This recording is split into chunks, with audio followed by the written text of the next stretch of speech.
الحمد للہ وکفا والصلاة والسلام علی عباده الذین اصطفى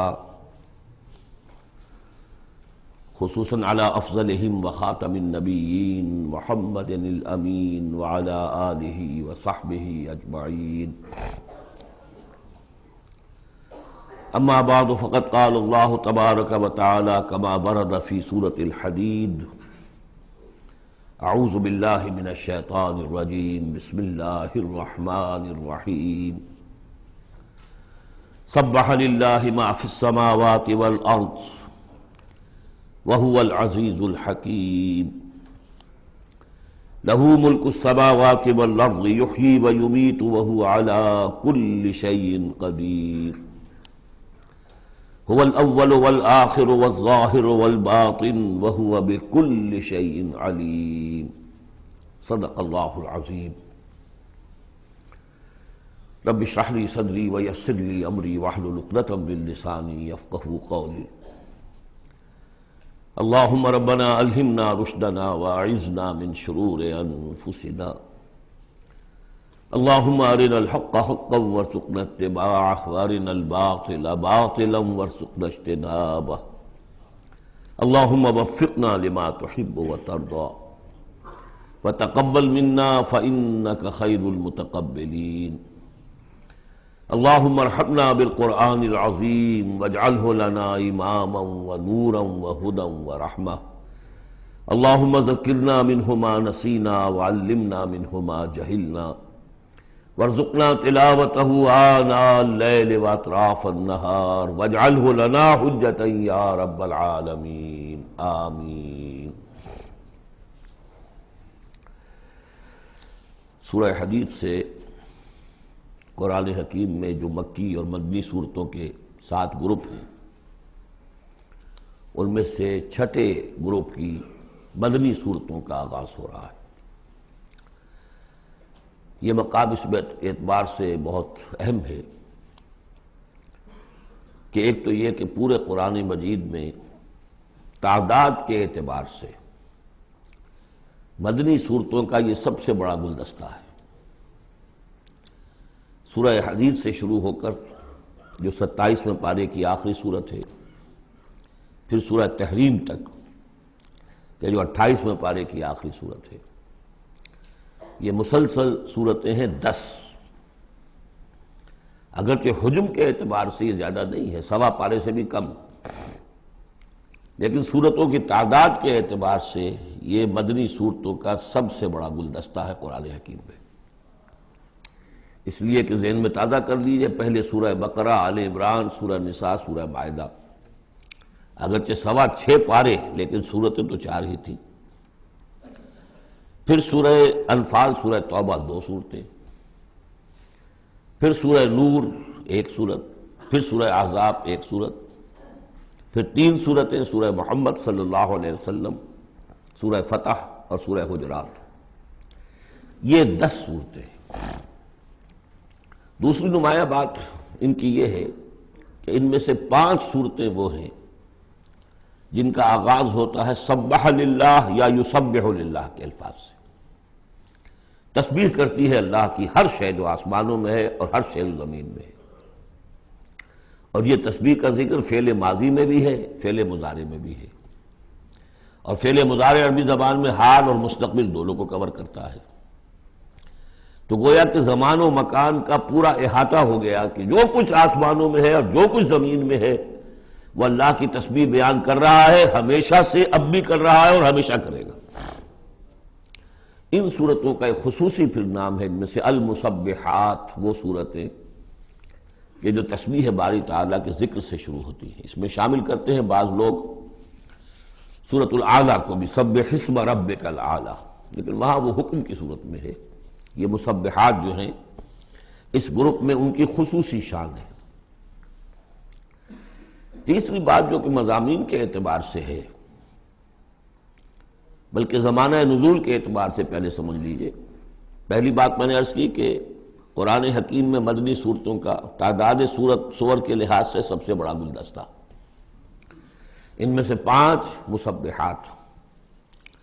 تیسری بات یہ کہ ان سب کا باستثناء واحد زمانہ نزول جو ہے وہ حضور صلی اللہ علیہ وسلم کا جو مدنی دور ہے سیرت مبارکہ کا، اس کا نصف آخر ہے، یعنی سن 5 کے بعد نازل ہوئی ہے، سوائے ایک صورت کے، تو آ جائے گی سامنے۔ باقی جو 9 صورتیں ہیں یہ سب کی سب بات کی ہے۔ اس سے جو متعلق بنتی ہے بات وہ یہ ہے کہ اس زمانے میں مسلمانوں میں جوش جہاد، ذوق شہادت، جذبہ انفاق، بحیثیت مجموعی اس میں کچھ کمی آ گئی تھی۔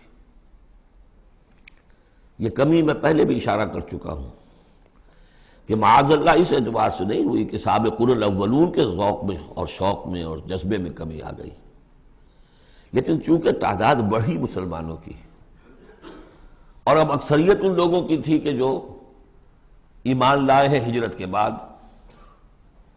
ان کی اس طرح کی تربیت تو نہیں ہوئی جیسے کہ مکے والوں کی ہوئی تھی 12 برس تک۔ اس اعتبار سے اوسط جب نکالیں گے تو اوسط کے اعتبار سے یقیناً ادھر کچھ اب اضمحلال کے آثار تھے۔ یہ آیت سورہ انفال میں بھی آ چکی ہے، الآن فیکم ضعفا، اب تمہارے اندر کچھ کمزوری آ گئی ہے۔ پہلے تم ایک مومن 10 کافروں پر بھاری ہو سکتا تھا، اب ہم ایک کے مقابلے میں 2 پر فتح دیں گے۔ یہ بات سورہ انفال میں آ چکی ہے، لیکن یہاں خاص طور پر نوٹ کیجئے کہ ان تمام صورتوں کے پس منظر میں وہ اضمحلال ہے۔ نتیجہ یہ ہے کہ ان تمام صورتوں میں مسلمانوں کو جیسے کہ جھنجھوڑا جا رہا ہے، تمہیں کیا ہو گیا؟ سورہ صف میں آپ دیکھیں گے، یا ایھا الذین آمنوا لم تقولون ما لا تفعلون، کیا ہو گیا تمہیں؟ کیوں کہتے ہو جو کرتے نہیں ہو؟ اسی سورہ حدید میں آئے گا، وما لکم لا تؤمنون باللہ، تمہیں کیا ہو گیا؟ اللہ پر ایمان پختہ کیوں نہیں رکھتے؟ وما لکم الا تنفقوا فی سبیل اللہ، تمہیں کیا ہو گیا ہے؟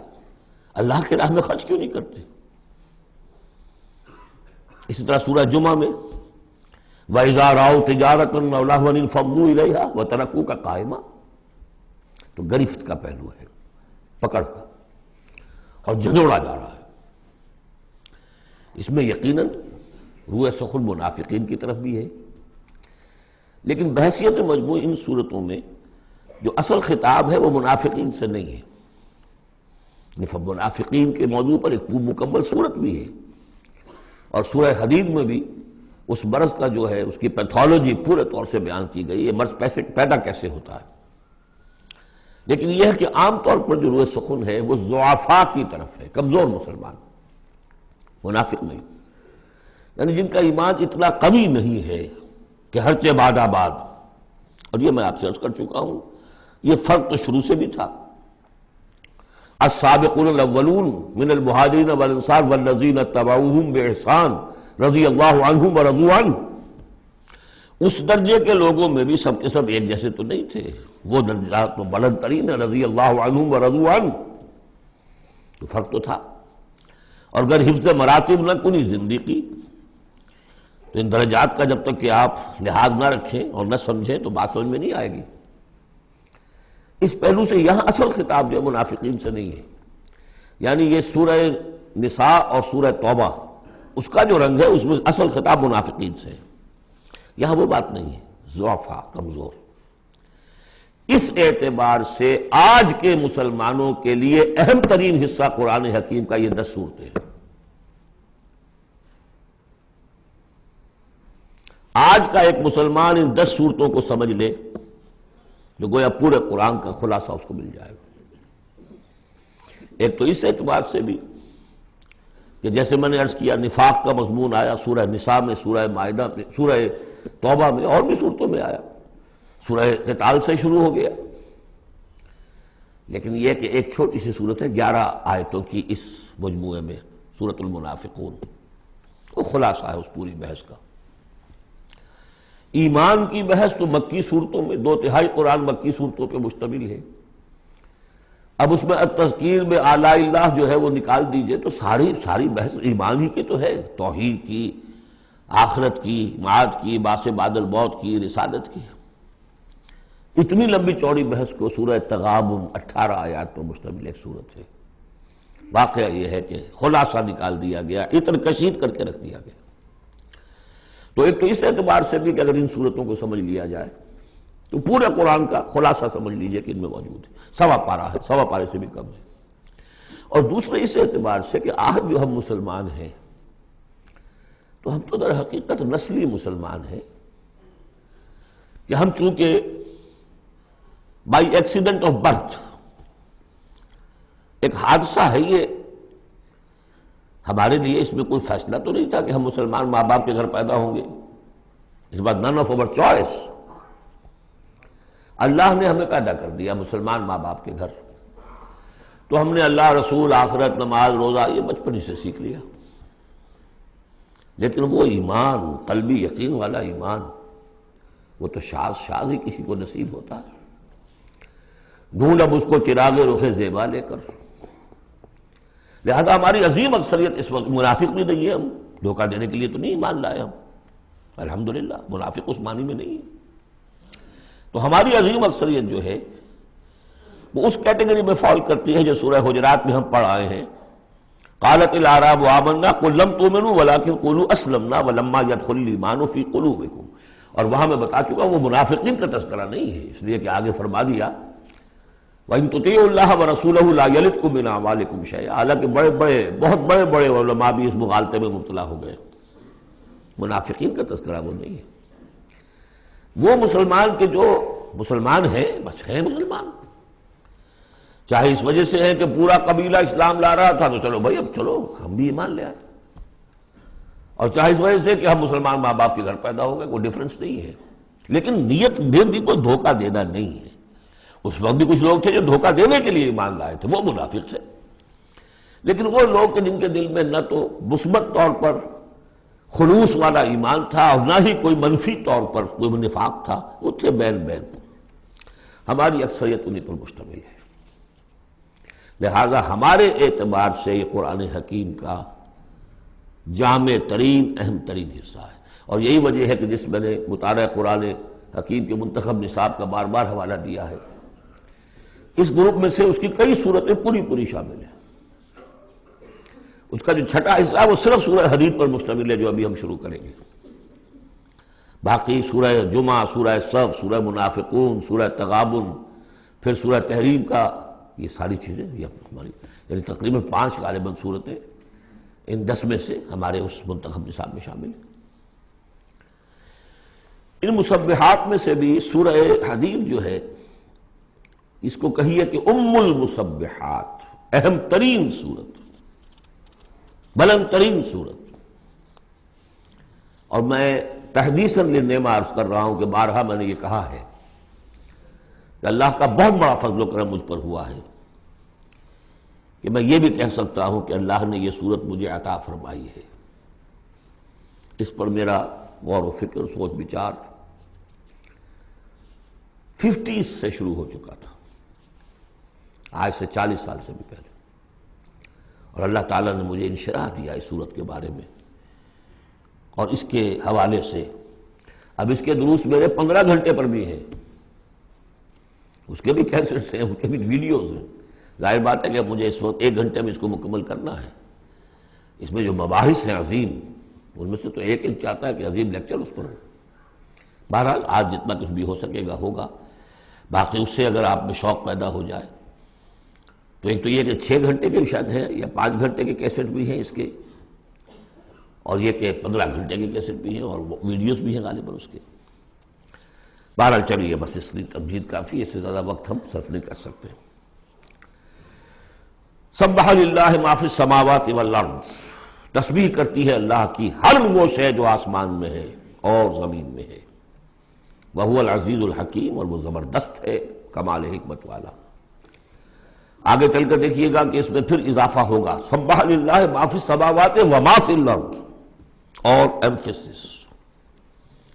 پھر آئے گا یسبح للہ ما فی السماوات والارض، پھر آئے گا یسبح للہ ما فی السماوات وما فی الارض. تو یہ مضمون جو ہے ان صورتوں کا بہت اہم ہے. یہ تسبیح سے مراد کیا ہے ایک تسبیح تو وہ ہے کہ جو ہماری سمجھ میں آتی ہے، میں نے پہلے بھی عرض کیا تھا کہ تصویر کوئی ہو تو وہ مصور کے کمال فن یا اناڑی پن کا گویا کہ اپنے زبان سے اظہار کر رہی ہے۔ آپ دیکھتے کہتے ہیں کسی اناڑی کی بنائی ہوئی تصویر ہے، یہ آپ کہیں گے صاحب کسی بڑے ماہر فن مصور نے بنایا۔ گویا کہ تصویر اپنے مصور کے کمال فن یا اس کی عدم مہارت پر دلالت کر رہی ہے۔ اگر کمال فن پر کر رہی ہے تو گویا کہ زبان حال سے وہ تصویر اپنے مصور کی تعریف کر رہی ہے۔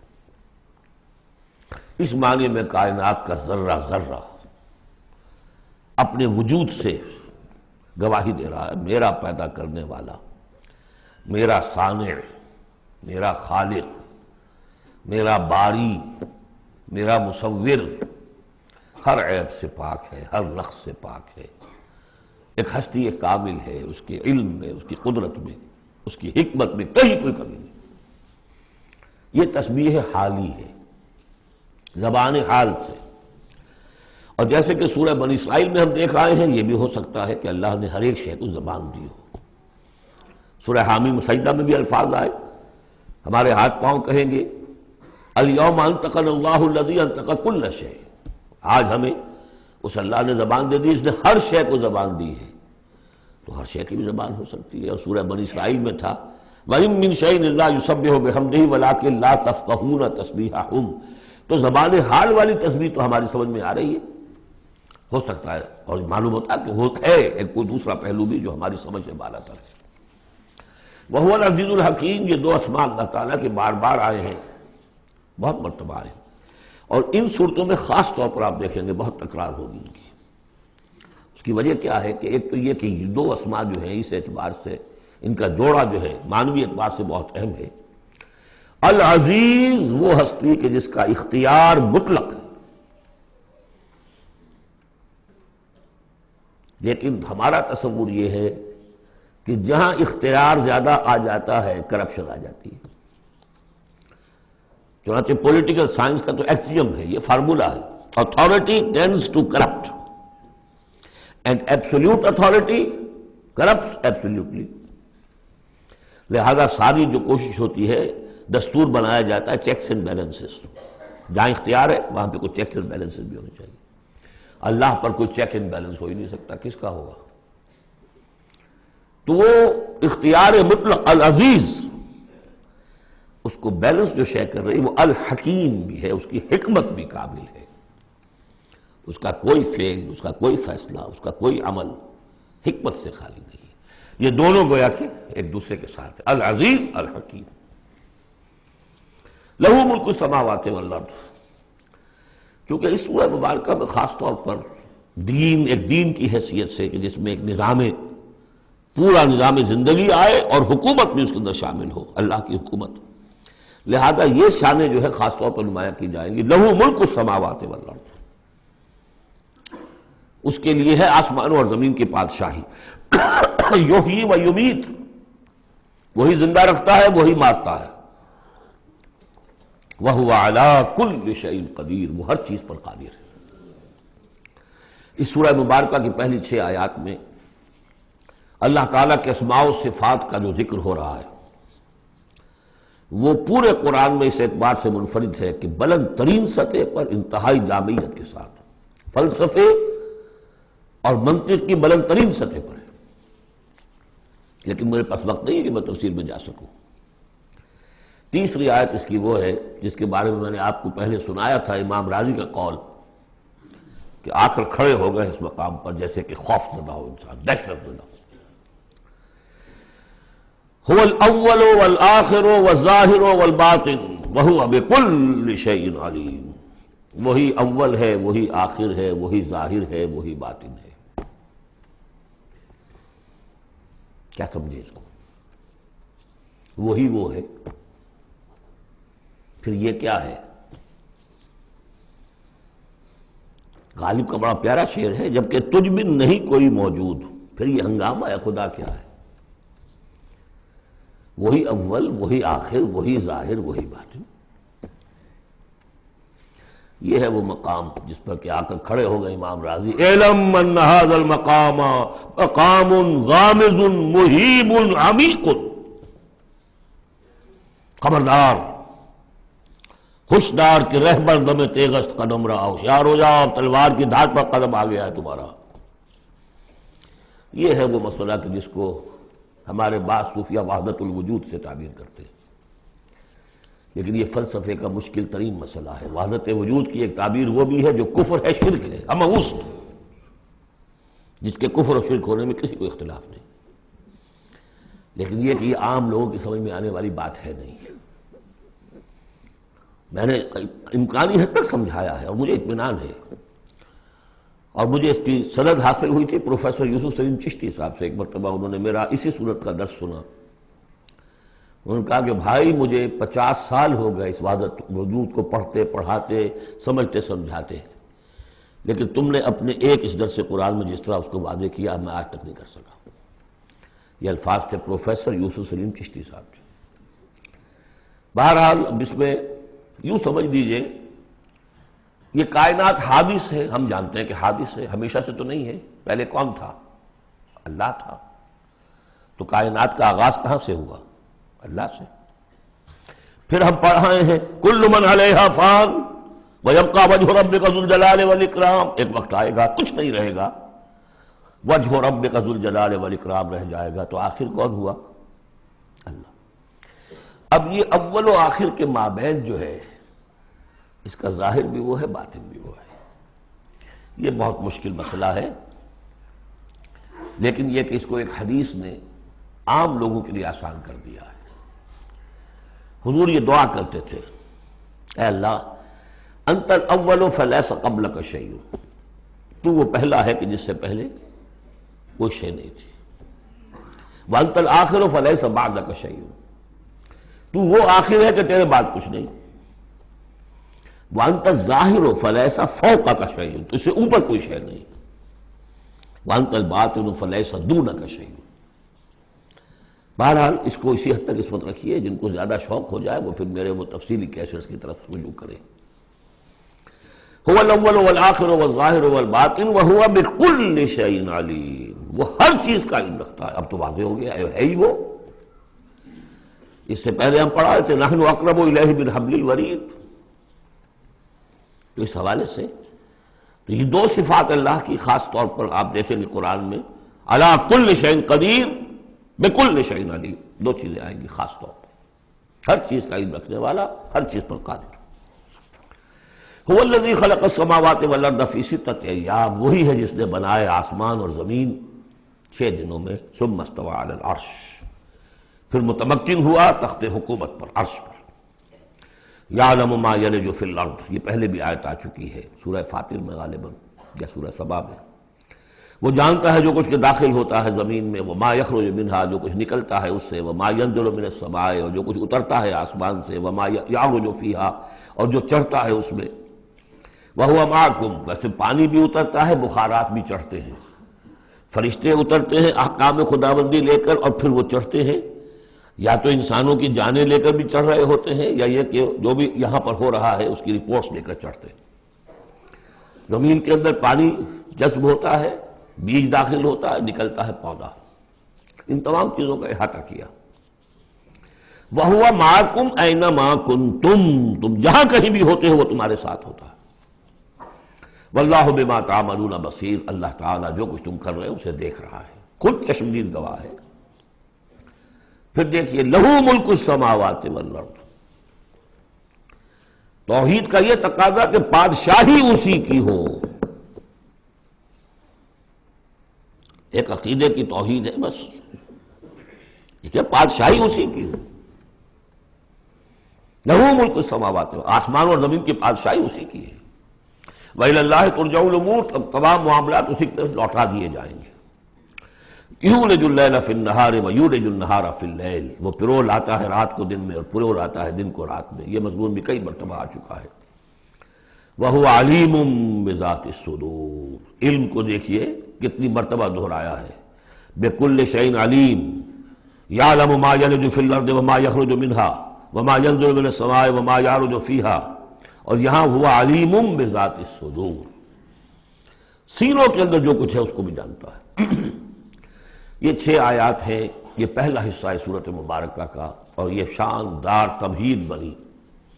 آگاہ ہو جاؤ کس کا کلام پڑھ رہے ہو، کس سے ہم کلام ہو، ہوشدار کہ رہ بردم تیغست قدم را۔ اب دیکھیے 2 آیتوں میں اللہ تعالیٰ کے، بلکہ ایک آیت میں جو تقاضا ہے، یہ تو اللہ ہے، ایسا ہے، اسی کی پادشاہی ہے، وہ سب جانتا ہے، وہ ہر چیز پر قدیر ہے، یہ سب کیا ہے؟ نیریٹو ہے، اور یہ ہے توحید فی العقیدہ۔ اس کا تقاضا کیا ہے؟ آمنوا باللہ ورسولہ وانفقوا مما جعلکم مستخلفین فیہ فالذین آمنوا منکم وانفقوا لہم اجر کبیر۔ 2 لفظوں میں تقاضا آیا، ایمان لاؤ اللہ پر اور اس کے رسول پر، اور خرچ کر دو ان سب میں سے جس میں اس نے تمہیں خلافت عطا کی ہے۔ سب سے پہلی خلافت تمہیں عطا کی اس جسم میں، اسے اللہ کے لیے لگاؤ۔ ذہانت، فطانت، طلاقت لسانی جو دیا ہے، پیسہ دیا ہے، مال دیا ہے، اولاد دی ہے، سب کو اللہ کی راہ میں لگاؤ۔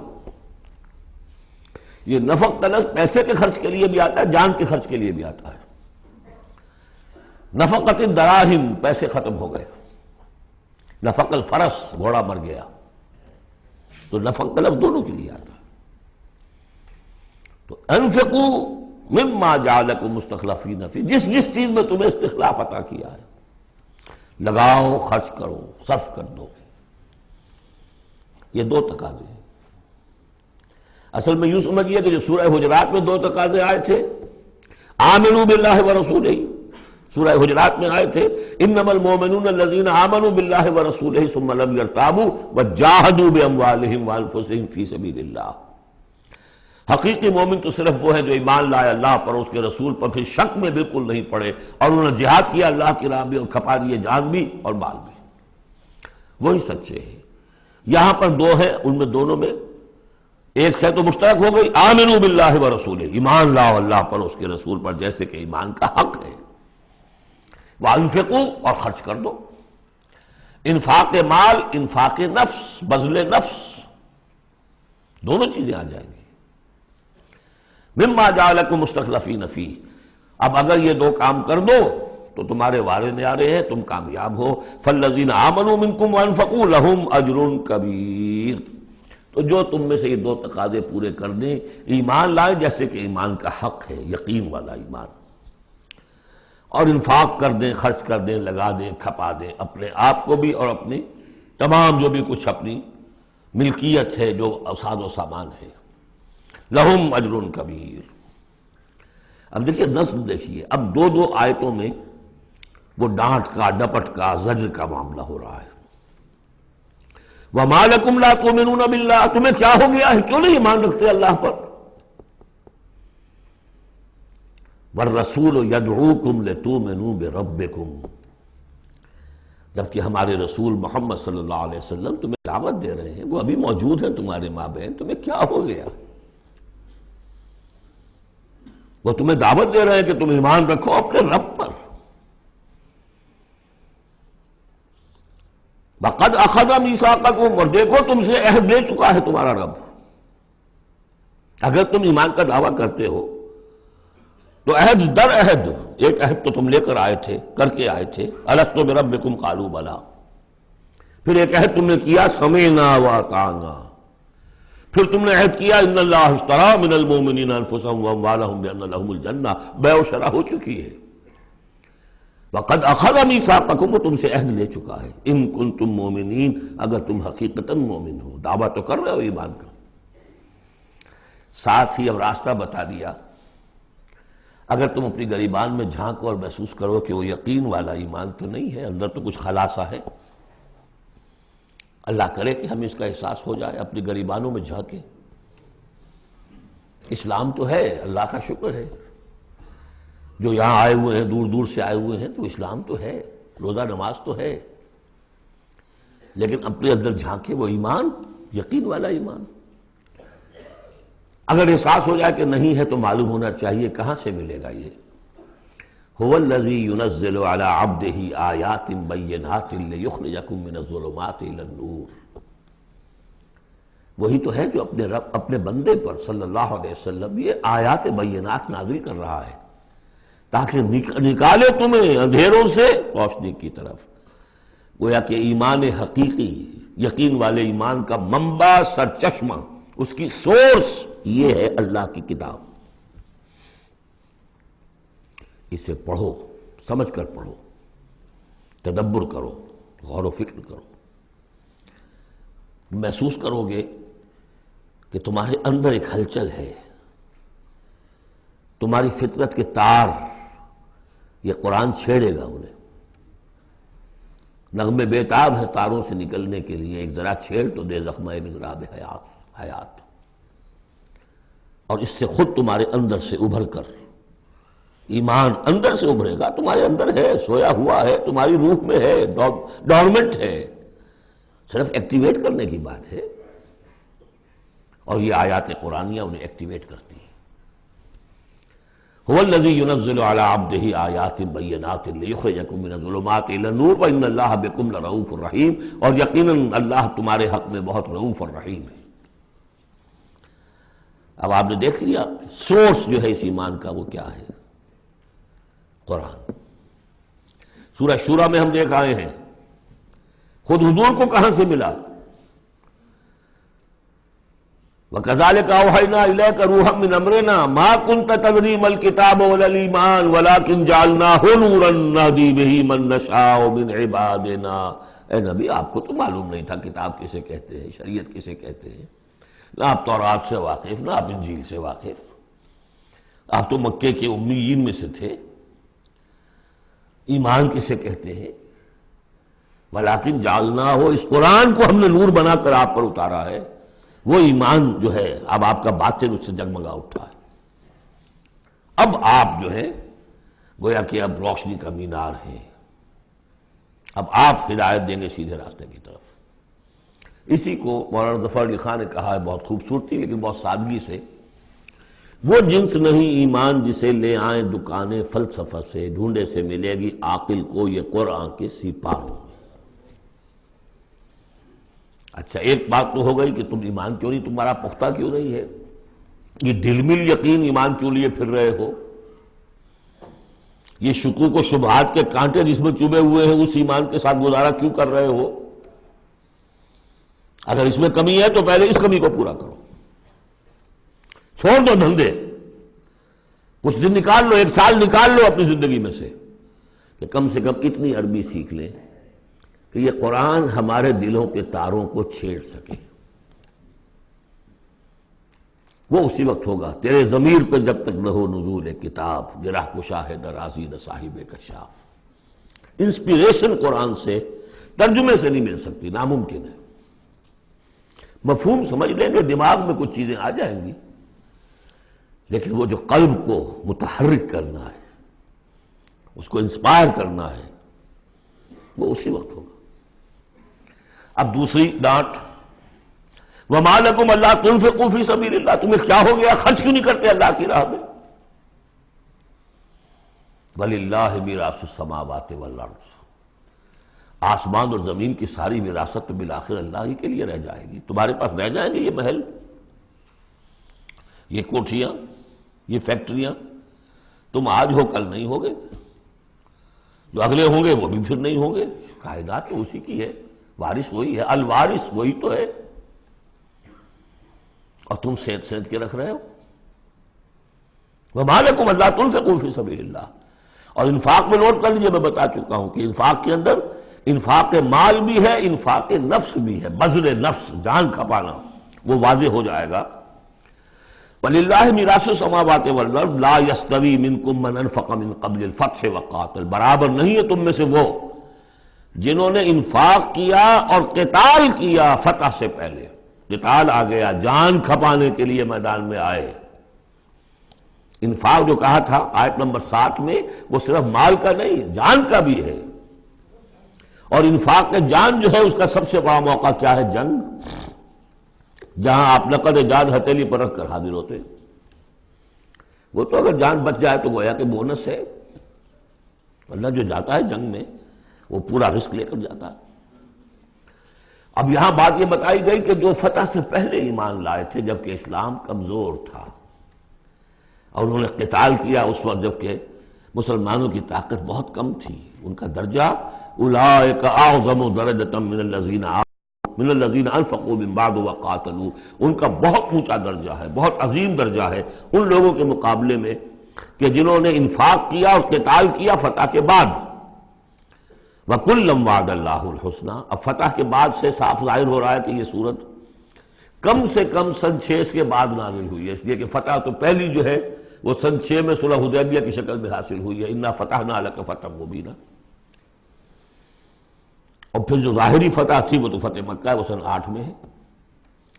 یہاں فرمایا جا رہا ہے جن لوگوں نے قتال کیا اور انفاق کیا فتح سے پہلے ان کا درجہ بہت بلند ہے ان سے جنہوں نے انفاق کیا اور قتال کیا بعد میں. اگرچہ کُلًّا وَعَدَ اللَّهُ الْحُسْنَىٰ، سب سے اللہ کا وعدہ ہے بہت اچھا.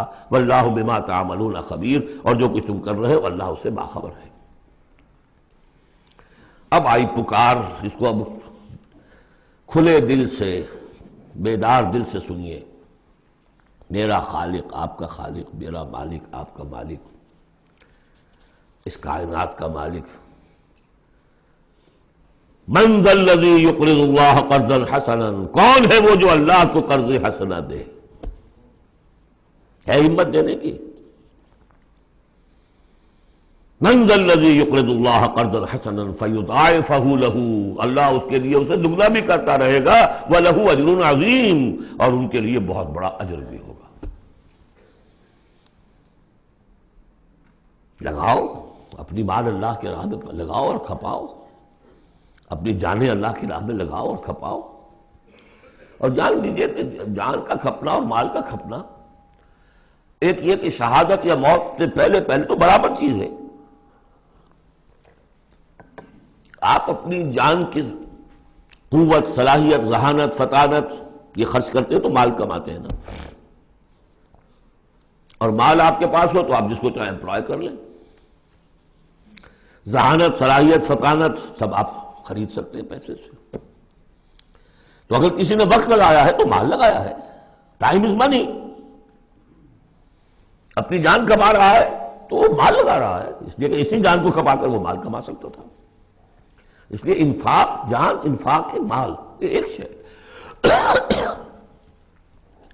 یوم تری المومنین، اب جو نقشہ کھینچا جا رہا ہے یہ ہے وہ نقشہ جس کو ہمارے ہاں کہا جاتا ہے پل صراط. کوئی ایسا مرحلہ آنا ہے جہاں کفار کا تو معاملہ علیحدہ ہو چکا، کوئی بڑی چھلنی لگی تھی، کفار تو نکل چکے. اب جو دنیا میں مسلمان سمجھے جاتے تھے وہ آگے آئے ہیں. آپ کو معلوم ہے جہاں کرشرز لگے ہوتے ہیں، پتھروں کو توڑ کے بجری بناتے ہیں، تو اس میں مختلف سوراخوں کی وہ چھلنیاں لگی ہوتی ہیں. پہلے 1 انچ سے زیادہ کا پتھر جو ہے وہ علیحدہ ہو جائے گا، پھر آدھے انچ والا علیحدہ ہو جائے گا، پھر چوتھائی انچ والا علیحدہ ہو جائے گا، وغیرہ وغیرہ. تو وہاں پر بھی کوئی مستقل کوئی چھلنیاں، ایک چھلنی لگ چکی، کافر تو گئے، اب رہ گئے مسلمان. ان میں ذرا چھانٹی کرنی ہے کہ ان میں صاحب ایمان کون ہے اور منافق کون ہے. اس کے لیے پل صراط کوئی جگہ ہے جہاں سے گزرنا ہوگا. گھپ اندھیرا ہوگا اور اس کے نیچے ہوگی جہنم. گھپ اندھیرا.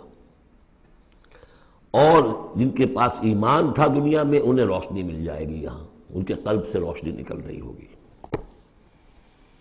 اعمال صالحہ کیے تھے داہنے ہاتھ سے تو یہاں پہ ان کا نور ہوگا، وہ اپنی اس روشنی میں راستہ پار کر کے جنت میں پہنچ جائے گی.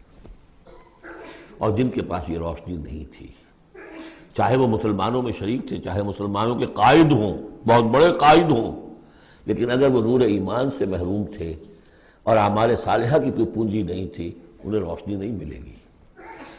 وہ ٹھوکریں کھاتے ہوئے گریں گے اور جہنم میں جائیں گے. یہ ہے نقشہ. یہ نقشہ یہاں پر تفصیل سے کھینچا گیا ہے. پھر دوبارہ آخری جو سورت ہے سورہ تحریم، اس میں پھر اس کا تذکرہ آئے گا. یوم تری المؤمنین والمؤمنات یسعی نورہم بین ایدیہم وبایمانہم، جس دن کہ تم دیکھو گے مومن مردوں اور مومن عورتوں کو کہ ان کا نور دوڑتا ہوا ہوگا ان کے سامنے اور داہنی طرف، سامنے نور ایمان اور داہنی طرف نور اعمال صالحہ۔ بشراکم اليوم جنات تجری من تحتها الانہار خالدین فیہا، ان سے کہا جائے گا آج تمہارے لیے بشارت ہے ان جنتوں کی جن کے نیچے نہریں بہہ رہی ہیں اور تم رہو گے اس میں ہمیشہ ہمیشہ، ذالک هو الفوز العظیم، یقیناً یہی بہت بڑی کامیابی ہے۔ یوم یقول المنافقون والمنافقات، جس دن کے کہیں گے منافق مرد اور منافق عورتیں، للذین آمنوا، ان اہل ایمان سے، انظرونا، ذرا ٹھہرو، ہمارا انتظار کرو، نقتبس من نورکم، تمہاری روشنی سے ہم بھی فائدہ اٹھا لیں، ہمارے پاس تو کوئی نور ہے نہیں۔ دیکھیے انتہائی گھٹ اندھیرا ہو، کہیں جنگل میں سے گزرنا ہو اور پگڈنڈی ہو، اس پر آپ چل رہے ہو، جس کے پاس ٹارچ ہے وہ تو گویا کہ بادشاہ ہے اس وقت، اور وہ تیز تیز قدم اٹھا رہا ہے، پیچھے والا کہتے کہ بھائی ٹھہرو بھیا، تمہارے پاس تو ٹارچ ہے، ہمیں بھی ساتھ لے کے چلو، وہی نقشہ ہے۔ انظرونا، ہمیں مہلت دو، انتظار کرو ہمارا، ذرا ٹھہرو، کہاں بڑھے چلے جا رہے ہو؟ اقتبس من نورکم، یہی وہ لفظ ہے اقتباس، قبس کہتے ہیں چنگاری کو، کسی چولہے میں سے چنگاری لا کر اپنے چولہے میں آگ جلا دینا، ہم تمہارے اس نور سے فائدہ اٹھا لیں۔ قیل ارجعوا وراءکم فالتمسوا نورا، کہا جائے گا لوٹ جاؤ پیچھے کی طرف اور تلاش کرو نور۔ یہ نور یہاں نہیں ملا، دنیا سے کما کر لایا گیا ہے۔ یہاں قیلہ کہا گیا، قالو نہیں کہا گیا۔ اہل ایمان کی شرافت اور مروت سے یہ بعید ہے کہ وہ یہ جواب دے، کوئی کہنے والا ہوگا اللہ کا فرشتہ، قیلہ کہا جائے گا، قیل ارجعوا وراءکم، لوٹ جاؤ پیچھے کی طرف، فالتمسوا نورا، اگر ہو سکتا جاؤ دوبارہ دنیا کے اندر، وہاں جا کر ایمان اور عمل صالح کی کمائی کر کے لاؤ تو یہ نور ہوگا۔ فَضُرِبَ بَيْنَهُمْ بِسُورٍ لَهُ بَابٌ، اور اتنے عرصے میں ان کے درمیان ایک فصیل حائل کر دی جائے گی جس میں ایک دروازہ ہوگا، باطنُهُ فِيهِ الرَّحْمَةُ، اس فصیل کے اندر کی طرف رحمت ہوگی، وَظَاهِرُهُ مِنْ قِبَلِهِ الْعَذَابُ، اور اس کے باہر کی طرف عذاب الہی کا نزول شروع ہو جائے گا۔ یہ چھلنی ہے جو اہل ایمان اور منافقین کے درمیان لگائی جائے گی۔ اب اس اعتبار سے اگلی دو آیتیں جو ہیں قرآن مجید کا اہم ترین مقام ہے کہ یہ پیتھولوجی کیسے ڈیولپ ہوتی ہے، نفاق کیسے آتا ہے۔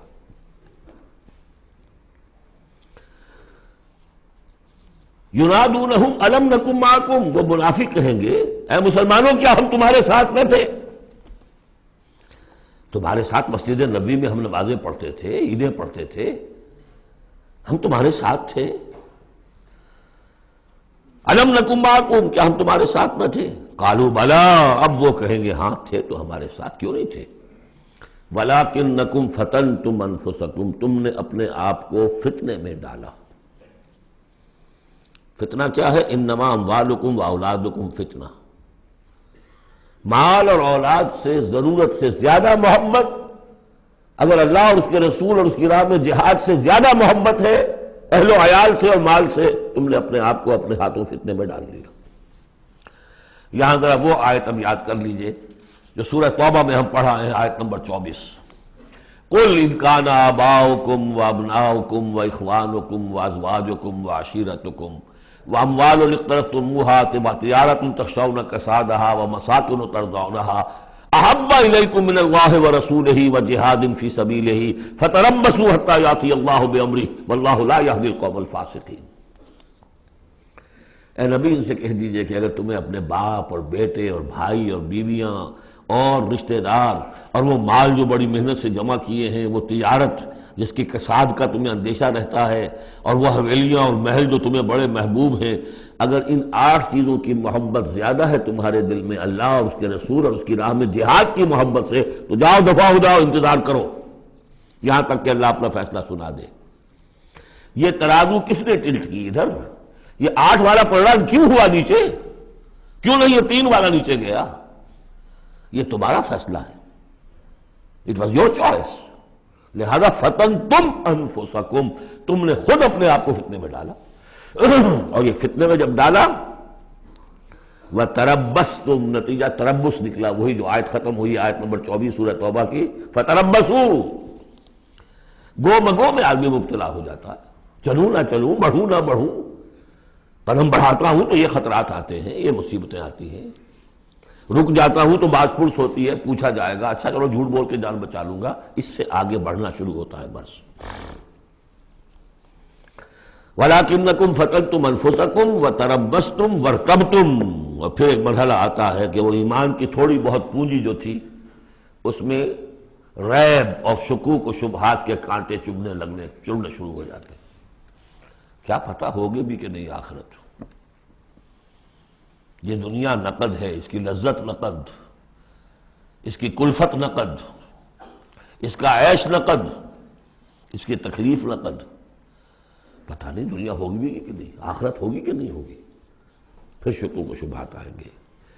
آخری بات وغرتکم الامانی، پھر تمہیں دھوکہ دیا مزید تمہاری خواہشات نے، اللہ بڑا بخشنے والا ہے، اللہ پالن ہار ہے، اللہ بخشن ہار ہے، ہم کچھ بھی کریں آخر تیرے محبوب کی امت میں ہیں، we are the chosen people of the lord, غرتکم الامانی، کبھی خیال ہوتا بھی ہے تو یہ تھپکیاں دے دے کر یہ امانی جو ہے یہ سلا دیتی ہے۔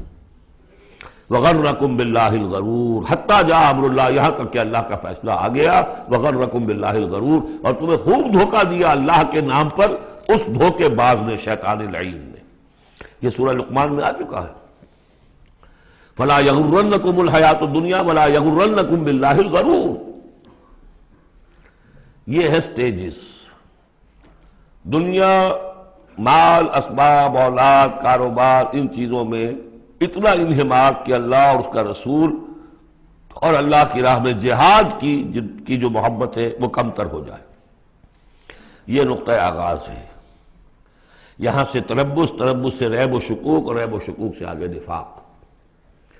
فَالْيَوْمَ لَا يُؤْخَذُ مِنْكُمْ فِدْيَةٌ وَلَا مِنَ الَّذِينَ كَفَرُوا، تو آج نہ تم سے کوئی فدیہ قبول کیا جائے گا اور نہ کافروں سے۔ اشارہ کر دیا گیا دنیا میں تم مسلمانوں کے ساتھ تھے، یہاں تمہارا حشر ہم کافروں کے ساتھ ہے، یہی نفاق کی حقیقت ہے۔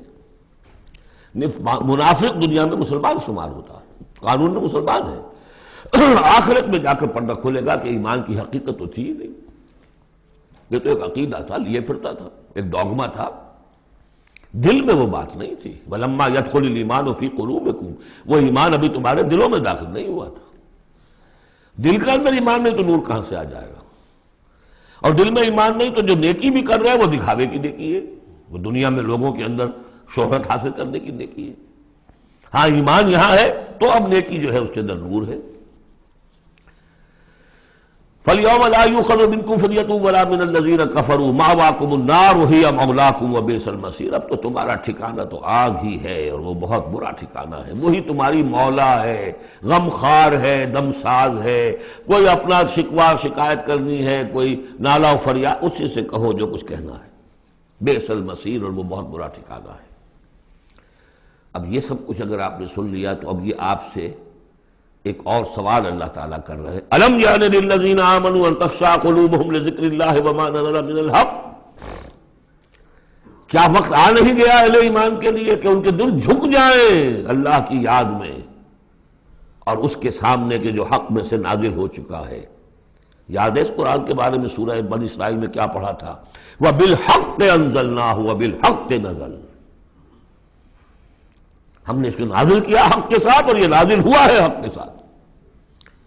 تاخیر، تعویق، یہ کر لوں وہ کر لوں، اس کے بعد بچیوں کے ہاتھ پیلے کرنے ہیں، ابھی ذرا بچوں کی تعلیم کا مسئلہ ہے، تعلیم کیا دنیا کی تعلیم، نری تعلیم دنیا کی، خود ساری عمر گزار دی ہے جن کوچوں کی سیر کرتے ہوئے انہی کوچوں میں داخل کر رہے ہیں اپنی اولاد کو، اور ایسے ایسے لوگ بھی ہیں، ایسے ایسے ناسمجھ لوگ، کچی عمر میں برطانیہ بھیج دیا، امریکہ بھیج دیا، اور پھر روتے ہوئے آتے ہیں بچہ بگڑ گیا، بچے نے یہ کر دیا، بچہ وہ ہو گیا، یہ تو حال ہے۔ أَلَمْ يَأْنِ لِلَّذِينَ آمَنُوا أَن تَخْشَعَ قُلُوبُهُمْ لِذِكْرِ اللَّهِ وَمَا نَزَلَ مِنَ الْحَقِّ، کیا وقت آ نہیں گیا؟ کس کے منتظر ہو؟ اہل ایمان کے دل جھک جائیں اللہ کی یاد میں اور اس قرآن کے سامنے. وَلَا يَكُونُوا كَالَّذِينَ أُوتُوا الْكِتَابَ مِن قَبْلُ، نہ ہو جائیں ان لوگوں کے مانند جنہیں کتاب دی گئی تھی پہلے. فَطَالَ عَلَيْهِمُ الْأَمَدُ، تو جب ان پر ایک طویل مدت گزر گئی، فَقَسَتْ قُلُوبُهُمْ، تو ان کے دل سخت ہو گئے.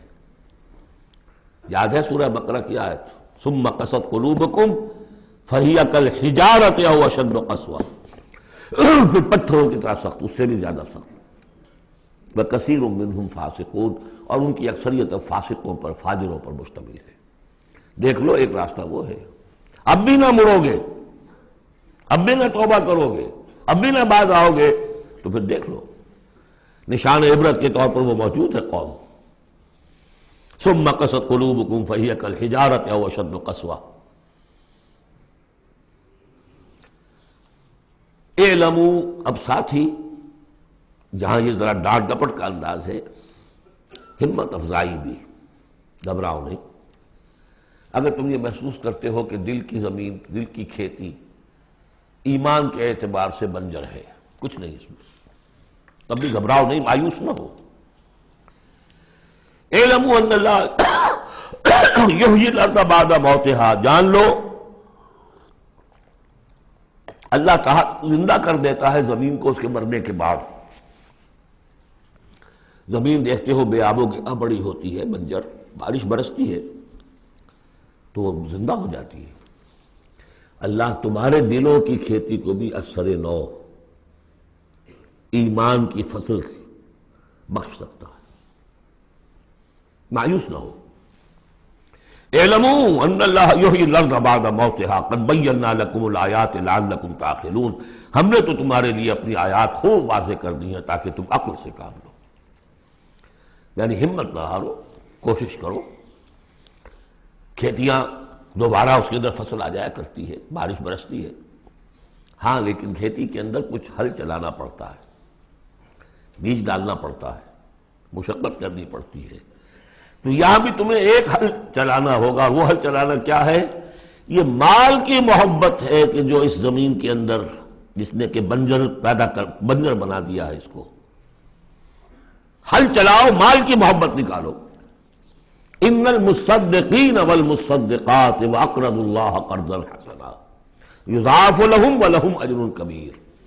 یقیناً صدقہ دینے والے مرد اور صدقہ دینے والی عورتیں، اور جو اللہ کو قرض حسنا دیں. یہ میں بتا چکا ہوں سورہ بقرہ میں جب ہم پڑھ رہے تھے 2 رکوع، کہ اللہ کے لیے، دین کے لیے، اللہ کی رضا جوئی کے لیے خرچ کرنے کی 2 مدیں ہیں. ایک انسانوں میں سے غرباء، مساکین، یتیموں، بیواؤں، بیماروں، مسافروں اور مقروضوں کے لیے خرچ کرنا، وہ صدقہ ہے. اس لیے زکوٰۃ کو بھی کہا صدقات، انما الصدقات للفقراء والمساکین. یہ کہ اللہ کے دین کے لیے، اس کی دین کی نشر و اشاعت ہے، اس کے پیغام کو پھیلانا ہے، اس کی تعلیم ہے، پھر اس دین کو غالب کرنے کی جد و جہد ہے. اس کے لیے ساز و سامان چاہیے، اس کے لیے وسائل چاہیے. تو ایک ہے صدقہ، ایک ہے اللہ کے ذمہ قرض حسنہ. کیوں؟ اس لیے کہ اللہ کے دین کو غالب کرنا ہے، لہذا اس کی جد و جہد میں جو مال خرچ ہو رہا ہے، اللہ اسے اپنے ذمہ قرض حسنہ کہتا ہے. یہ حل چلانا پڑے گا. مال کی محبت اس سے نکلے گی.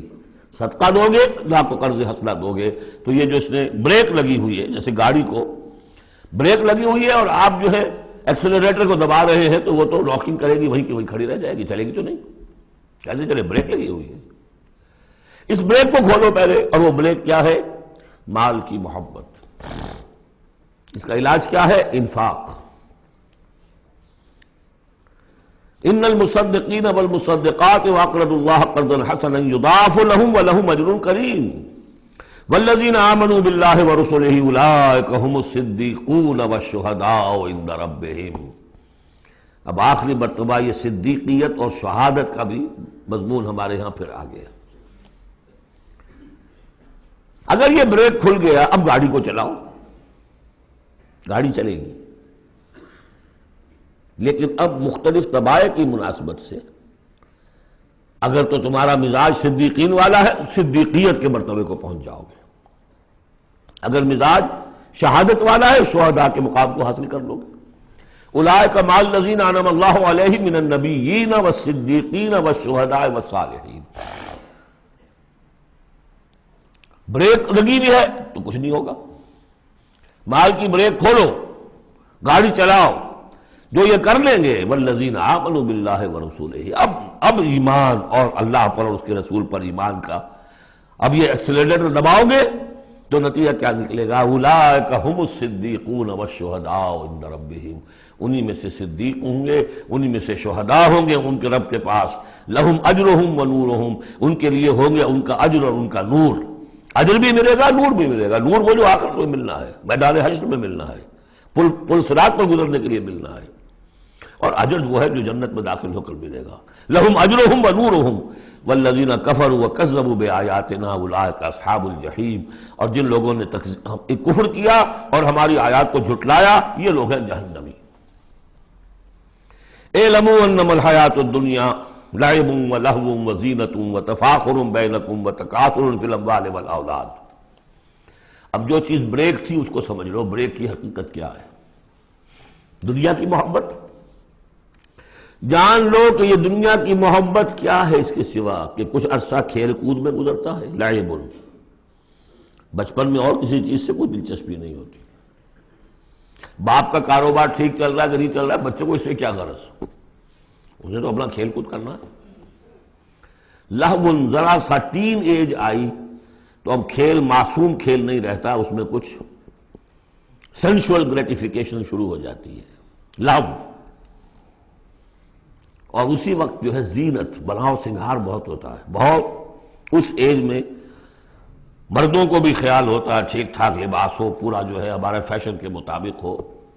Very sensitive. اس کے بعد ذرا عمر بڑھتی ہے، تفاخر بینکم، اب فخر، نسل پر فخر، مال پر فخر، دولت پر فخر. اور فخر میں بڑھ جانا، جیسا کہ ہمارے ہاں پٹھانوں میں خاص طور پر ہے کہ اب وہاں جو دوسرا سردار ہے وہاں پر وہ نئی کار لے آیا ہے، اب یہ کیسے رہ جائے گا؟ اسے بھی لانا چاہے اپنی زمین بیچے، کچھ کرے، اس سے اگلے ماڈل کی کار لا کے کھڑے نہیں کرے گا تو پھر جینا بیکار ہو گیا. تفاخر بینکم. لیکن جب ذرا زندگی ذرا اور ڈھلی، تکاثر فی الاموال والاولاد، کثرت سے مال اور اولاد. اس کے بعد یہ ہے، ایک سٹیج پر تو یہ ہوتا ہے کہ مونچھ نیچی نہ ہو چاہے سب کو چلا جائے، اور اگلی سٹیج پر یہ ہوتا ہے کہ مونچھ نیچی کیا، شیو بھی ہو جائے تو کوئی بات نہیں، مال آنا چاہیے. یہ عجیب آیت ہے. انسانی زندگی کے یہ نفسیاتی مراحل ہیں. بہت کم لوگوں نے سمجھا اس آیت کو. اس کا ہر دور میں کوئی ایک شے ہوتی ہے جو انسان کے اس ذہن پر اور نفسیاتی اعتبار سے اس کے نزدیک بڑی اہمیت کی حامل ہوتی ہے. بچپن میں کھیل کود، ذرا اس سے بڑا ٹین ایجرز، اس میں لہو وزینۃ، اس سے اوپر آئے تفاخر، اس سے اوپر آئے اب یہ ہے کہ بڑا ریئلسٹک ہو جاتا ہے آدمی. چھوڑو میاں ان باتوں کو، پیسے کی فکر کرو، رکھو، اس کو سنبھالو. تکاثر فی الاموال والاولاد کمثل غیث، میں نے بارہا کہا یہ ایک لائف سائیکل ہے، ہیومن لائف سائیکل. وہی لائف سائیکل آپ کو ملتی ہے باٹنی میں، نباتات میں. کمثل غیث، جیسے کہ بارش برستی ہے، اعجب الکفار نباتہ، تو جو کسان ہوتے ہیں اس سے جو روئیدگی کھیتی اپجتی ہے اس کو بڑی اچھی لگتی ہے. ثم یہیج، پھر وہ کھیتی اپنی پوری قوت پر آتی ہے. فتراہ مصفرا، پھر دیکھتے ہو وہ زرد ہو جاتی ہے. ثم یکون حطاما، پھر کھیتی کٹ جاتی ہے اور چورا چورا کہیں جو ہے وہ توڑی کے ٹکڑے پڑے رہ جاتے ہیں. اسی طرح بچہ پیدا ہوتا ہے، بڑی خوشیاں ہیں، جشن بن رہا ہے. پھر وہ بچہ جوان ہوا ہے، ثم یہیج، جو اپنی پوری قوت کو پہنچ گیا ہے. فتراہ مصفرا، پھر بالوں میں بھی سفیدی آ گئی، پھر چہرے پر جھریاں آ رہی ہیں. ثم یکون حطاما، پھر مرے اور گڑھے میں دفن ہوئے اور مٹی میں مل کر مٹی ہو گئے. لیکن ایک زندگی آخرت کی ہے جس کے لیے کوئی اس طرح کا علم نہیں ہے. وَفِي الْآخِرَةِ عَذَابٌ شَدِيدٌ وَمَغْفِرَةٌ مِّنَ اللَّهِ وَرِضْوَانٌ، اور آخرت میں ہے بہت بڑی سزا اور مغفرت اللہ تعالیٰ کی طرف سے اور یا رضوان ہے. وَإِنَّهَا لَجَنَّةٌ أَبَدًا أَوْ لَنَارٌ أَبَدًا، وَمَا الْحَيَاةُ الدُّنْيَا إِلَّا مَتَاعُ الْغُرُورِ، اور جان لو کہ دنیا کی یہ زندگی تو سوائے دھوکے کے ساز و سامان کی اور کچھ نہیں ہے۔ یہ تمہیں اپنے اندر گم کیے رکھتی ہے، بھلائے رکھتی ہے، نہ اللہ یاد نہ آخرت یاد، اسی میں مگن، اسی میں گم۔ کافر کی یہ پہچان کہ آفاق میں گم ہے، اور مومن کی یہ پہچان کہ گم اس میں ہے آفاق۔ بارک اللہ لی ولکم فی القرآن العظیم ونفعنی وإیاکم بالآیات والذکر الحکیم۔